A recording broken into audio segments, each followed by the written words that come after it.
Bonjour et bienvenue dans Je compte jusqu'à toi, votre podcast d'histoire. Ah, au fait, si vous n'aviez pas remarqué, ça fait quelques épisodes qu'il y a une fonction de chapitrage, ce qui vous permet de pouvoir passer tout mon blabla.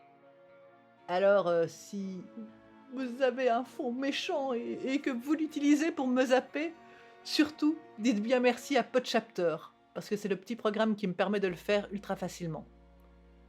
Allez voilà, tous ensemble, on dit merci Podchapter. Si par contre vous n'avez pas zappé, c'est que vous êtes quelqu'un de très très gentil et voici donc rien que pour vous la suite de mon blabla. Vous l'attendiez tous, certains même beaucoup plus que moi, mais je vais d'abord y aller de mon petit speech avant de vous fournir la suite de l'histoire de Lilou. Alors c'est pas du tout parce que je sais pas où je vais, hein, vu que tous les personnages veulent tirer la couverture à eux, et du coup je meuble vachement cette intro, j'y mets beaucoup des du coup, pour éviter de me plonger à corps perdu dans l'histoire, ou encore que je ne sais pas par quel bout commencer, parce que bien sûr, en tant qu'auteur, je sais exactement où va l'histoire, hein. Qu'allez-vous donc imaginer là, hein? Moi, gêné? Mais non, pas du tout, vous êtes trop marrant.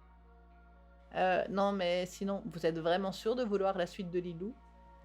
Vous voulez pas plutôt, je sais pas, moi, l'histoire de moi, la pieuvre géante du Pacifique qui rêvait d'aller sur la Lune? Non? Non, vous êtes sûr? Bah, je veux dire, vraiment sûr. Sûr. Ah, oh. Enfin, fille des digressions, j'en profite aussi pour tirer un petit bilan de ces 2 ans et demi d'histoire et de podcast. Le podcast a dépassé les 100 épisodes, ce qui fait un fameux paquet d'heures d'écoute. Il a aussi dépassé les 50 000 téléchargements et l'épisode le plus écouté à l'heure actuelle, c'est le premier du voyage de Lilou, qui est aux environs de 1800 écoutes. Ce sont aussi 2 tipeurs assidus, Slur ou Slur, je suis désolée, faudra que tu m'écrives comment on dit correctement ton pseudo, et Linda qui participe aux frais de la caféine qui me maintient en vie depuis plusieurs mois maintenant. Mais aussi un petit nouveau, Nicolas, qui a probablement eu très très peur que je fasse de la rétention d'histoire et que je ne permette pas à ses enfants de les écouter, hein. Comme si je pouvais être capable de faire une chose pareille. Hmm. En fait, oui. Enfin voilà, merci à vous trois donc. C'est aussi des auditrices et des auditeurs, vous. Certains qui sont là depuis le début, d'autres qui arrivent à peine, mais que j'espère satisfaire tout autant avec mes histoires. Une audience principalement silencieuse, peu visible sur les réseaux sociaux, mais qui écoute et j'espère apprécie les histoires, que j'écris pour moi, mais aussi et surtout pour vous, pour mettre un peu de magie dans votre quotidien, et beaucoup de gros mots dans le mien. Les joies du montage, des plantages informatiques, et de cette bêtise d'OBS qui veut pas fonctionner convenablement. Je vous remercie donc d'être là, et de m'envoyer des signaux de temps en temps pour me dire que vous kiffez. De mon côté, je vais essayer de continuer à vous faire des histoires du tonnerre. Bon, maintenant que j'ai bien blablaté, il est temps de prendre une grande respiration et de replonger dans le monde de Lilou.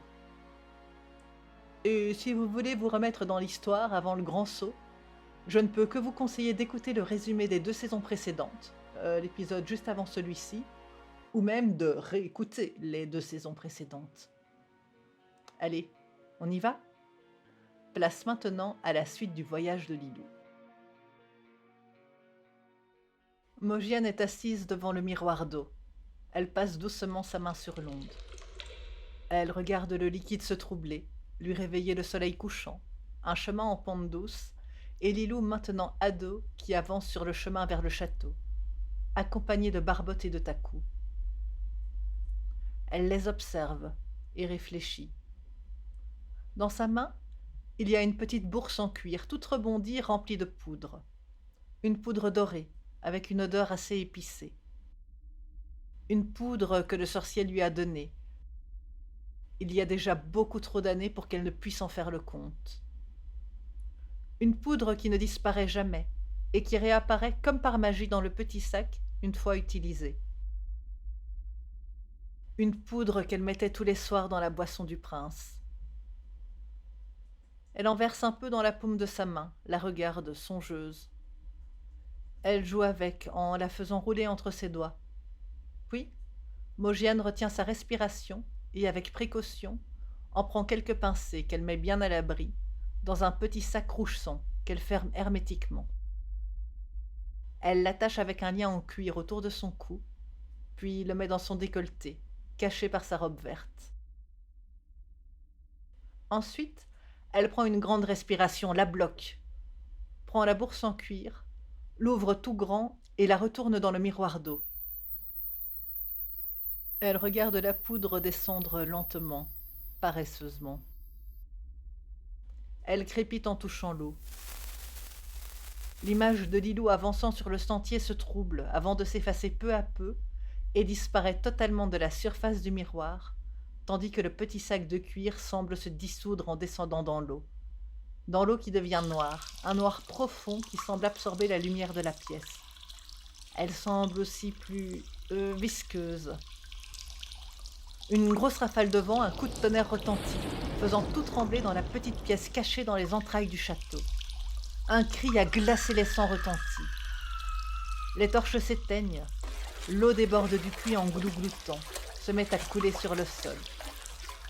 Elle avance lentement vers la femme aux cheveux argentés. Glaciale, elle vient lécher les orteils de Mogiane.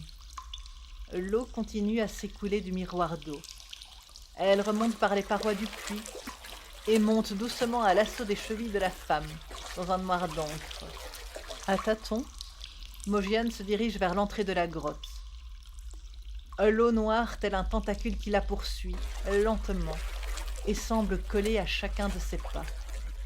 La femme soupire, pose la main sur la paroi. Elle sort enfin du passage secret. Ce qui est fait est fait. Je ne peux désormais plus revenir en arrière. Et si je ne peux pas me libérer de la malédiction sans mourir, ainsi soit-il. Je ne veux plus dépendre du malheur des autres pour m'en sortir. Tu m'entends, sorcier? Si tu penses gagner, crois-moi, tu te trompes. Ce n'est pas encore fini. Je n'ai pas dit mon dernier mot.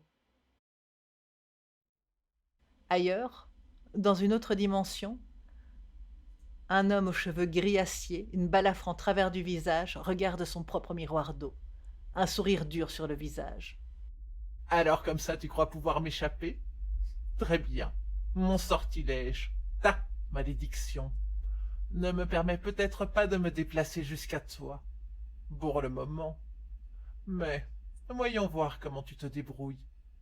Je suis curieux, très curieux de voir comment tu penses pouvoir me défaire.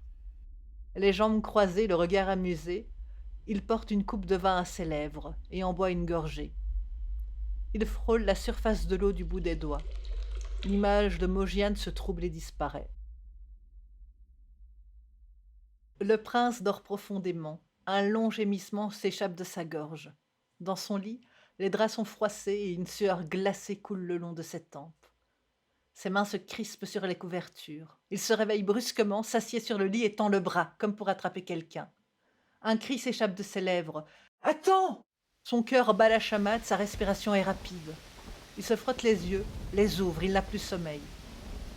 Dehors, il pleut fort. Le tonnerre gronde et le vent souffle par rafales.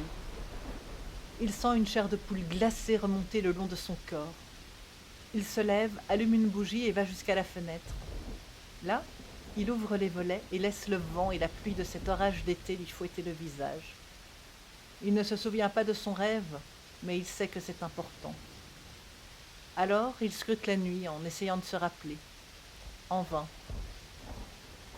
L'eau dégouline de ses cheveux, de son visage, tombe goutte à goutte par terre, élargissant la flaque qui s'est formée devant la fenêtre. Dépité, le prince rejoint son lit. Il défroisse ses draps et s'allonge. Rapidement, sa respiration ralentit et il tombe dans un sommeil réparateur et sans rêve. Lilou est allongée dans un bosquet-lit. Après avoir grandi, après les souvenirs et toutes les émotions qui lui sont revenues, elle a marché, pas après pas, difficilement, jusqu'à la sécurité du petit bois. Épuisée, elle a rassemblé de quoi faire un feu et entrepris de se faire un campement pour la nuit. Les feuilles de palmier pour lui faire un toit de fortune au cas où il pleut, un matelas en aiguille-plume et les animaux contre elle. Détendue et les yeux clos, elle dort. Barbotte s'installe sur sa poitrine, montant et descendant au rythme de sa respiration paisible. La queue du chat bouge paresseusement. Ses prunelles luisent dans l'obscurité. Taku, allongé contre son flanc, regarde de l'autre côté, la queue repliée sur le museau. Les deux animaux veillent sur la jeune femme endormie. À l'extérieur de ce petit cocon, les gouttes de pluie font une berceuse agréable aux oreilles des veilleurs. Mojiane regarde se refermer le mur secret, qui mène vers la grotte au miroir d'eau. Elle sait qu'elle n'en aura plus l'utilité. Elle remonte les escaliers, s'installe dans la bibliothèque en attendant l'arrivée de l'aube. Elle aussi ouvre les volets et observe l'orage qui se déchaîne dehors. Je ne pense pas que ce soit une coïncidence. Ainsi, il sait que je sais, et il manifeste quoi? Son désarroi? Sa colère? En tout cas, ça semble montrer qu'il ne peut pas venir jusqu'ici. Et je devrais tenter d'en tirer parti. Elle allume une grande flambée dans la cheminée, prend du papier, une plume, et commence à écrire. Mais la plupart des feuilles sur lesquelles la plume danse partent se consumer dans la cheminée. Pourtant, elle continue à écrire, se frotte les tempes, réfléchit. D'autres feuilles rejoignent les précédentes dans les flammes. Quand sa dernière chandelle est sur le point de s'éteindre, elle se décide finalement à rejoindre son lit. Elle qui ne pensait ne pas pouvoir dormir, à peine sa tête posée sur l'oreiller, elle s'assoupit. Quand elle se réveille et ouvre les volets, la première chose qui la frappe, c'est le ciel bleu. Le vent souffle les derniers lambeaux de brume encore présents autour du château et les mouettes crient en passant au ras des vagues. Elle laisse la chaleur du soleil réchauffer son visage et ferme les yeux. La légère brise fait danser ses cheveux argentés, qu'elle repousse derrière ses oreilles. Elle profite de ce moment de quiétude, puis elle s'habille et va rejoindre le prince. Elle entre dans la grande chambre, plisse le front devant les rideaux trempés, qui dansent devant le volet ouvert, et regarde le prince qui dort encore, et lui caresse la joue. En le faisant, elle remarque sur sa main dorée quelques flétrissures qui n'y étaient pas. Ses doigts aussi lui semblent un petit peu moins fins. Elle secoue la tête, chasse ses préoccupations de son esprit, puis elle tire sur les couvertures du prince en riant. Son sourire ce matin est moins naturel que les matinées précédentes. « Bonjour mon prince, comment allez-vous aujourd'hui ?» Mojiane plisse ses yeux verrons et tente une petite moue amusée en regardant le prince.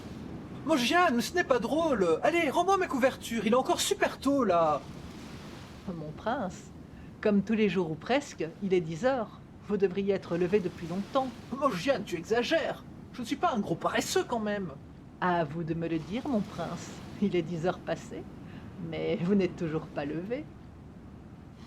Le prince se lève en maugréant, passe une main dans ses cheveux bleu-vert et en plissant ses yeux dorés, cherche des habits propres, avant de sourire à Mojiane. C'est toujours le même scénario bien rodé chaque matin, depuis ce qu'il semble maintenant au prince plusieurs années. Mais il y avait quelque chose de différent aujourd'hui. Un petit quelque chose sur lequel il ne parvenait pas à mettre le doigt. Peut-être étaient ces quelques fils blancs dans la chevelure argentée de Mojiane, ou les toutes petites rides qu'il voit maintenant au coin de ses yeux, et dont il est sûr qu'elles sont nouvelles, mais elle lui paraît différente. Même son sourire, pourtant semblable à d'habitude, a quelque chose de différent. « Venez voir, mon prince, la brume a disparu. Je vous avais bien dit qu'il ne fallait pas vous inquiéter. Et c'est une belle journée d'été qui nous attend. » Vint alors la question habituelle, le rituel entre eux.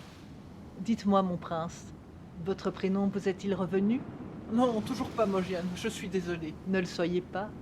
Chaque jour qui passe vous rapproche du moment où vous vous en souviendrez. Et je suis sûre que bientôt, vous vous le rappellerez. Allez, venez, aujourd'hui, je vous propose une partie de chasse.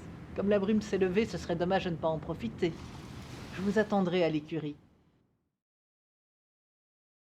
Puis Mojiane quitte la chambre du prince, le laissant seul avec ses interrogations. Effectivement, quelque chose a changé. Mais quoi? Pendant que Mojiane descend vers les écuries, un sourire sincère passe sur son visage. Cette fois, c'est fini. Elle ne se laissera plus faire, et le vieux sorcier a intérêt à s'accrocher à son sort. Elle fera tout son possible pour l'empêcher de gagner et se délivrer, elle et les 2 innocents embarqués malgré eux dans cette malédiction.